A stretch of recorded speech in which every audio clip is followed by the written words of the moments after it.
Era el 2 de abril de 1982. Mi padre se disponía a salir a trabajar desde, como lo hacía todos los días, 20 para las 8 de la mañana. Desde mi cuarto le grité: papá, ¿escuchaste la noticia? Argentina entró en guerra con Inglaterra para recuperar Malvinas. Su respuesta fue rápida y no se dejó esperar. Pobres argentinos, se jodieron. El tiempo no sé si le daría la razón a mi padre, pero algo de cierto tenía en eso. Solo que aprendí a ver que las guerras, cualquiera sea, no son la solución absolutamente para nada. Sobre todo ahora que vivimos una guerra, ¿no?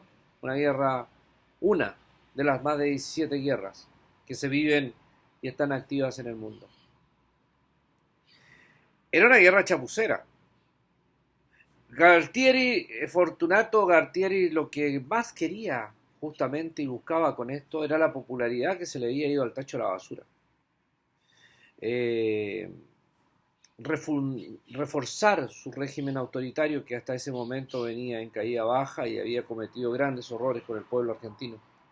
Por lo tanto, le venía la guerra de anillo al dedo y la crea y la inventa y la articula para justamente subir su popularidad. Y lo mismo en Inglaterra a Margaret Thatcher, la dama de hierro, que en ese momento todo le estaba resultando erróneo. Se convierte justamente esta guerra en un salvavidas para Margaret Thatcher. Lo convertiría en la dama de hierro. La guerra fue algo muy lejano al pueblo, pero con mucho ánimo de enarbolar esos nacionalismos fuleros y enfermizos, delirantes. Razón mi padre tenía al decir: pobres argentinos se jodieron. Mas los años y el estudio de lo que ha significado poder acercarse a esta guerra, contextualizar, ver el arma de una guerra más que observar esa forma de que uno dice se ganó, porque la guerra nadie gana. Bien lo decía Julio Martínez, pierde la humanidad. ¿Cómo entender que jóvenes que no se conocen y que incluso no hablan el mismo lenguaje se tengan que enfrentar por un pedazo de tierra que además ni siquiera es de ellos, sino que responde a intereses externos? Estos jóvenes son sometidos a verse como enemigos y decir que hay que eliminar al otro por rescatar el derecho de patria. Entonces me pregunto, ¿cuál patria? Esa que los dictadores desean que veamos, nos sintamos orgullosos y digamos que todo está siendo objeto de defender la patria. La justificación de la locura empuñada en un grupo de militares que, sea por cierto, jamás llegaron algunos de ellos de los que ordenaban al campo de batalla. Y ahí sí, en el campo de batalla encontraremos a un José María Rodríguez, un Claudio Garbolini, un Luis Cerone, actualmente escritor, que sí estuvieron en el campo de batalla. Y ellos nos cuentan sus historias. Pueden buscarla. José María, perdón, hace un TED donde cuenta lo que significó para él estar en la guerra. Está en el canal de YouTube. Mientras Argentina en su lado continental permanecía prácticamente en la normalidad, habían 5.000 soldados, muchos de ellos jóvenes, inexpertos, obligando a defender esta patria.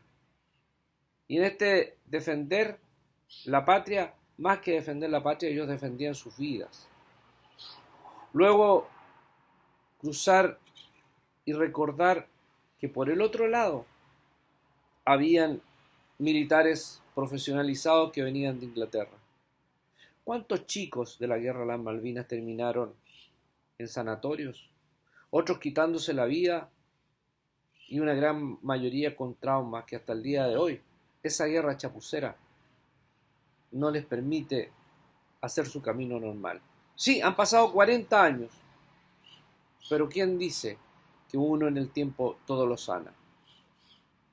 Lo único sano es reconocer en la historia, ver diferentes aristas y por sobre todo entender los porqué de un conflicto que se pudo evitar y en un momento solamente se buscó la salida más rápida, el enfrentamiento. Ese que perturba, atrofia y nos hace bajar a los albores del dolor elemental. Hoy, en la distancia del tiempo de 40 años después, o sea, la guerra me encuentro teniendo 15 años en ese momento, hoy día ya han pasado, pueden sumar, me causa mucho fastidio, pero me causa además entender esas frases que usaba García Márquez en un texto que reza el primer año de conmemoración de la guerra, que decía: de Buenos Aires nos llaman, a Buenos Aires volvemos.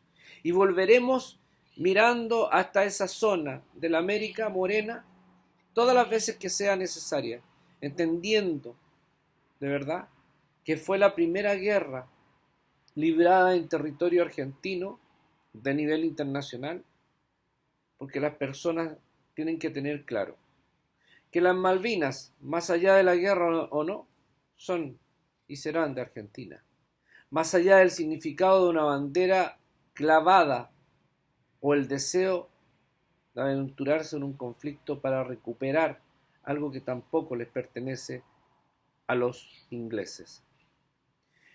En estos días se hacen muchas actividades en Argentina. Entre ellas tengo un amigo que se llama Mariano Fernández, que está lanzando justamente un libro sobre guerra a las Malvinas.